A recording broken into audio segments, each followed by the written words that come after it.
Good morning, સ્વાગત છે exam today પર 23 ઓગસ્ટ 2025ના રિલેટિવ કરંટ અફેર્સની ડિસ્કશન આ વિડીયોમાં આપણે કરવાના છે. તો છેલ્લે સુધી વિડીયો સાથે બની રહેજો.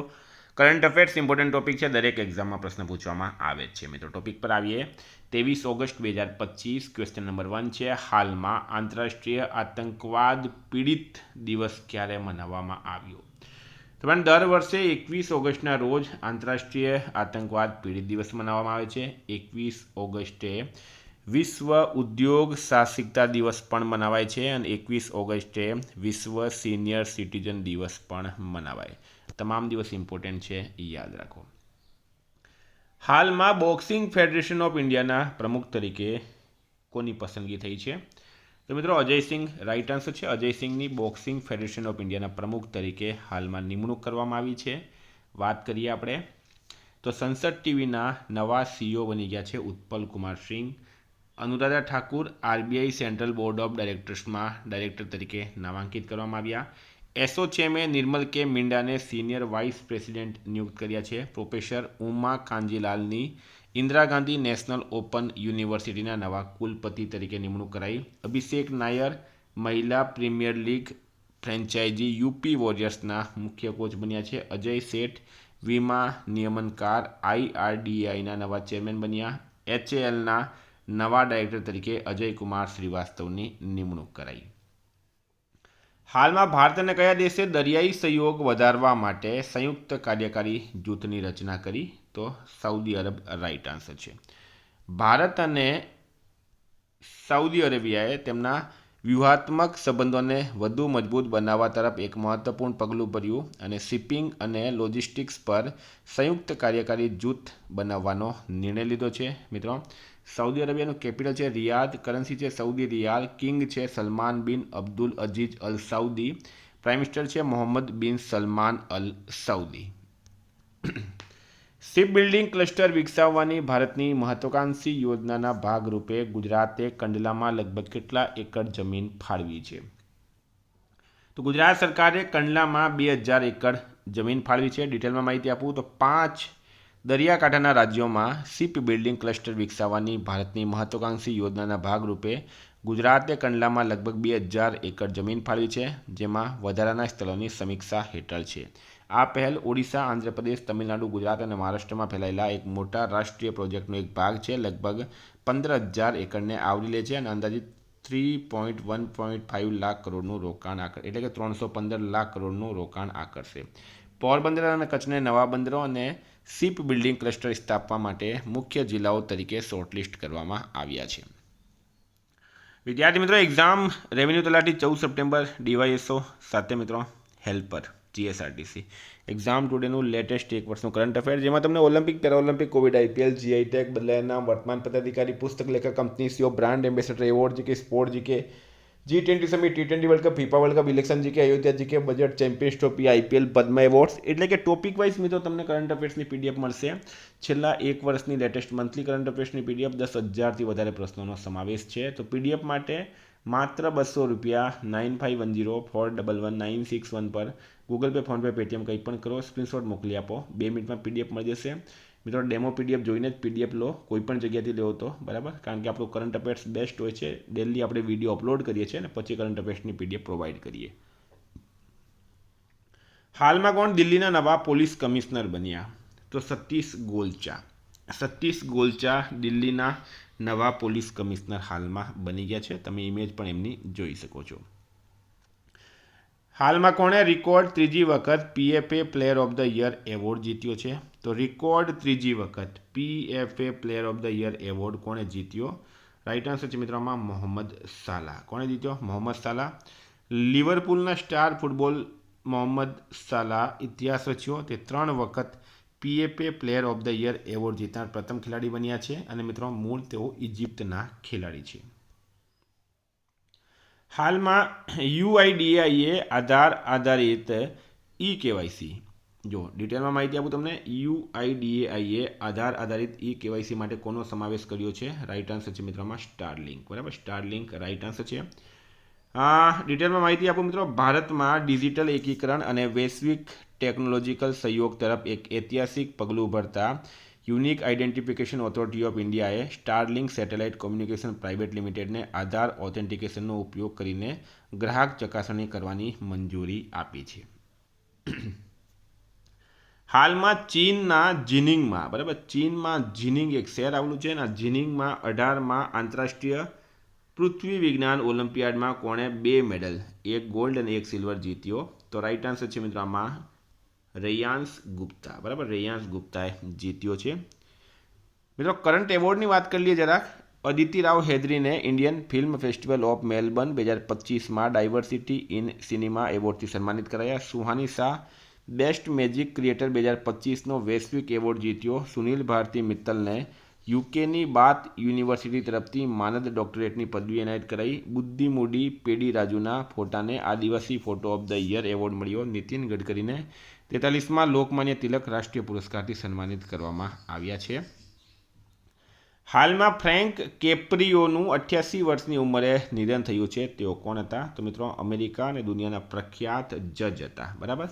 એમનું હાલમાં 88 વર્ષની ઉંમરમાં નિધન થયું છે. એમનું નામ હતું ફ્રેન્ક કેપ્રિયો. વિશ્વવિખ્યાત અમેરિકન ન્યાયાધીશ ફ્રેન્ક કેપ્રિયોનું 88 વર્ષની વયે અવસાન થયું. લોકો તેમને અમેરિકાના સૌથી દયાળુ ન્યાયાધીશ તરીકે ઓળખતા હતા. હાલમાં કોને એડવર્ટાઇઝિંગ એજન્સીઝ એસોસિએશન ઓફ ઇન્ડિયાના પ્રમુખ તરીકે ચૂંટવામાં આવ્યા છે?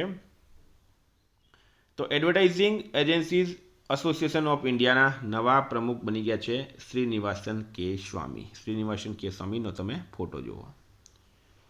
હાલમાં ઉપરાષ્ટ્રપતિની ચૂંટણીમાં ઇન્ડિયા ગઠબંધનના ઉમેદવાર કોણ બન્યા? તો મિત્રો અહીંયા તમને પૂરો ક્લિયર કરી દઉં મેં. ભારતના જે ઉપરાષ્ટ્રપતિ હતા મિત્રો, એમનું નામ હતું જગદીપ ધનખડ. જગદીપ ધનખડે અચાનક રાજીનામું આપ્યું. હવે પાછી ઉપરાષ્ટ્રપતિની ચૂંટણી થવાની છે, બરાબર.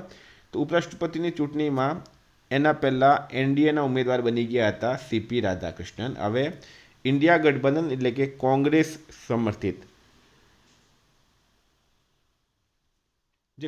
સમર્થિત જે વિપક્ષી ગઠબંધન છે એના ઉમેદવાર બન્યા છે બી સુદર્શન રેડ્ડી. બી સુદર્શન રેડ્ડી ભારતના પૂર્વ સુપ્રીમ કોર્ટના જસ્ટિસ છે. તો હવે મુકાબલો થશે સીપી રાધાકૃષ્ણન અને બી સુદર્શન રેડ્ડી વચ્ચે. અને મિત્રો લગભગ ફિક્સ છે કે સીપી રાધાકૃષ્ણન ભારતના નવા ઉપરાષ્ટ્રપતિ બનશે. તાજેતરમાં 2023-24 દરમિયાન ભારતનું દરિયાઈ માછલી ઉત્પાદન કેટલું રહ્યું છે?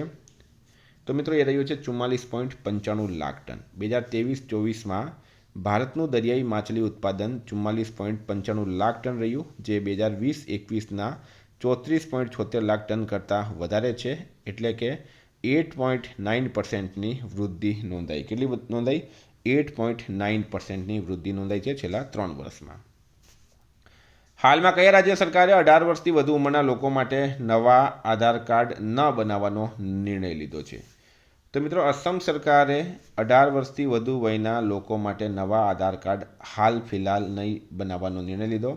અસમનું કેપિટલ છે દિસપુર. સીએમ છે હેમંતા બિસ્વા શર્મા. રાજ્યપાલ છે લક્ષ્મણ આચાર્ય.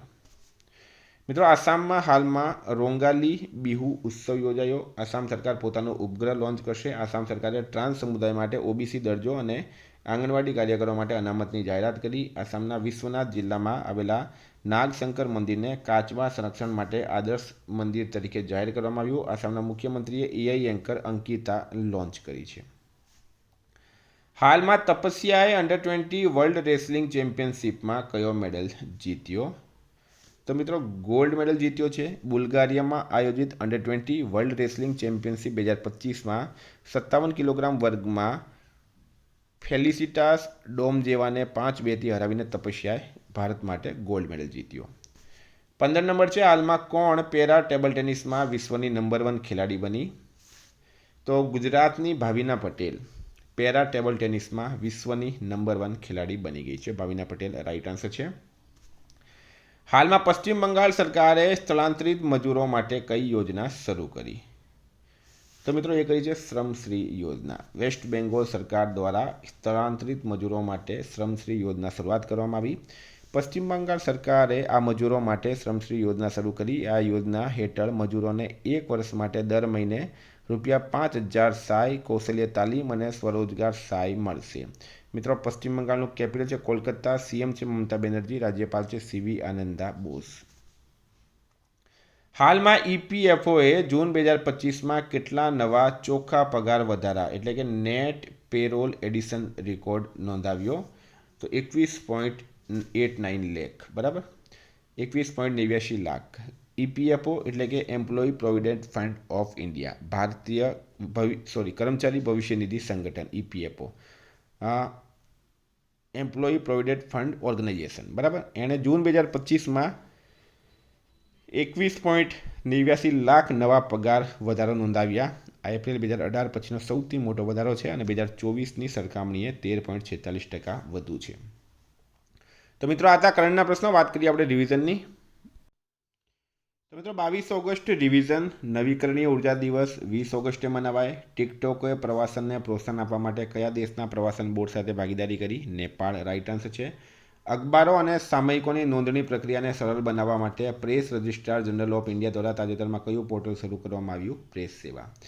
ગુજરાત @75 સ્પર્ધામાં શ્રેષ્ઠ ડિઝાઇનને કેટલા રૂપિયાનો પુરસ્કાર મળ્યો? 3 લાખ, રાઇટ આન્સર છે. તાજેતરમાં નિવૃત્ત કર્મચારીઓને રાષ્ટ્રીય અનુભવ પુરસ્કારો કોણે એનાયત કર્યા? ડૉક્ટર જીતેન્દ્ર સિંઘે. કેન્દ્ર સરકારે રૂપિયા 1507 કરોડના ખર્ચે ગ્રીનફિલ્ડ એરપોર્ટના વિકાસને ક્યાં મંજૂરી આપી? કોટાબુંદીમાં. હાલમાં કયા દેશે દુર્લભ પૃથ્વી અને ખાતરની નિકાસ પરનો પ્રતિબંધ ઉઠાવી લેવા સંમત થયા? ચીન, રાઇટ આન્સર છે. મિત્રો ફિલ્મ નિર્માતા નિસારનું હાલમાં નિધન થયું છે. આદિવાસી સમુદાયોને સશક્ત બનાવવા માટે તાજેતરમાં કયું અભિયાન શરૂ કરવામાં આવ્યું? આદિ કર્મયોગી. સકુરા વિજ્ઞાન પ્રોગ્રામ 2025 જાપાન, રાઇટ આન્સર છે આમાં. કયા રાજ્યના મંત્રીમંડળે 6 લેન કેપિટલ રીજન રિંગ રોડને મંજૂરી આપી? ઓડિશાએ આપી. હાલમાં રશ્મિકા સહગલે 16મી એશિયન શૂટિંગ ચેમ્પિયનશિપમાં કયો મેડલ જીત્યો? Gold medal. હાલમાં ઇન્ટરમીડિયેટ રેન્જ બેલિસ્ટિક મિસાઇલ અગ્નિ 5નું સફળતાપૂર્વક પરીક્ષણ ક્યાં કરવામાં આવ્યું છે? તો ઓડિશા, રાઇટ આન્સર છે. કયો દેશ દક્ષિણ પૂર્વ એશિયા ક્ષેત્રમાં રૂબેલા મુક્ત જાહેર થયો? નેપાળ. હાલમાં કઈ ફિલ્મને મેલબોર્ન ઇન્ડિયન ફિલ્મ ફેસ્ટિવલ 2025માં સર્વોચ્ચ સન્માન મળ્યું હતું? હોમબાઉન્ડને. લલિત કલા એકેડમી પુરસ્કાર કોને એનાયત કરવામાં આવ્યો? તો પ્રેમચંદ્ર પૂકરમ્બમને. મિત્રો ગઈકાલે પ્રશ્ન પૂછાયો miss universe India 2025 Manika Vishwakarma, right answer હતું.